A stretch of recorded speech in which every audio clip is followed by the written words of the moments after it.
పులివెందుల ఎన్నికలకు సంబంధించి అసలు ప్రత్యేకంగా చెప్పడానికైతే నాకు అనిపించట్లేదు. ఎందుకంటే వాళ్ళకి అర్థమైపోయింది తెలుగుదేశం వాళ్ళకి ప్రజాస్వామ్యబద్ధంగా ప్రజల ఓట్లు వేయించుకోవడం ద్వారా గెలిచే అవకాశాలు లేవు.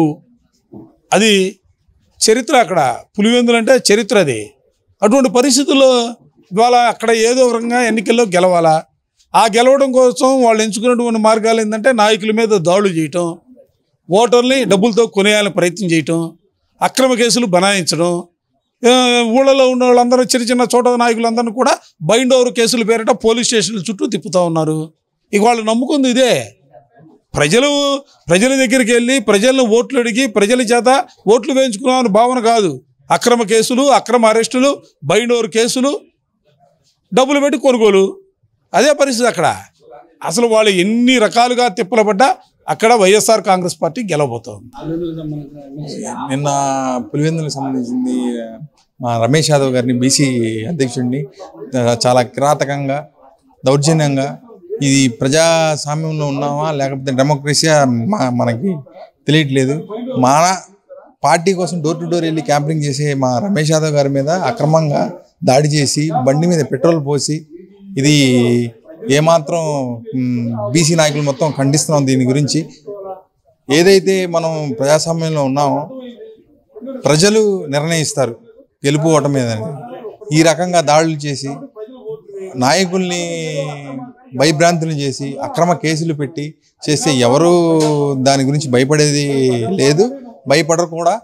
దేనికైనా సరే ఎదురు వెళ్ళే ప్రయత్నం చేస్తాం. అది వాళ్ళు చేసిన స్క్రిప్ట్. అది అక్కడ ఉన్నారని కన్ఫామ్గా తెలిసే అక్కడికి పోలీసులు వెళ్తారు. ఏదైనా పోలీసులకి కరెక్ట్ ఎగ్జాక్ట్ పొజిషన్ తెలియందే అక్కడికి వెళ్ళరు. వాళ్ళకి అక్కడ తెలిసే పోలీసులు వెళ్ళి అక్కడ చేసింది. అసలు ఈ రాష్ట్రంలో ప్రజాస్వామ్యమే లేదు. ప్రజాస్వామ్యం కూని అయిపోయి దరిదాపు 15 నెలల కాలం అయింది. ఏదో నోటికి వచ్చిన వాగ్దానాలు ఇచ్చి రాజ్యాధికారానికి వచ్చి రాజ్యాధికారాన్ని మన ఏదైతే ప్రజలకున్న స్వేచ్ఛను హరించే దిశగా ఈ గవర్నమెంట్ నడుతున్న తప్పితే ఇంకోటి లేదు. అట్లాగే నాకు బ్యాక్ బోన్ బీసీలు అని చెప్పుకున్నాను. ఒక బీసీ మీద దాడి చేయటం ఈ సమాజంలో చాలా హేయమైన చర్య. మరి అదే బీసీలు ఎప్పుడొచ్చిన 20 ఏళ్ళ ఎలక్షన్ జరిగినా, 28లో జరిగిన, 29లో జరిగిన ఈ చంద్రబాబు నాయుడికి కూటమి ప్రభుత్వానికి గట్టిగా బుద్ధి చెబుతారు. చీపుర్ల చాటలతో తరిమి కొట్టే పరిస్థితి చాలా దగ్గరలో ఉందని చెప్తున్నా.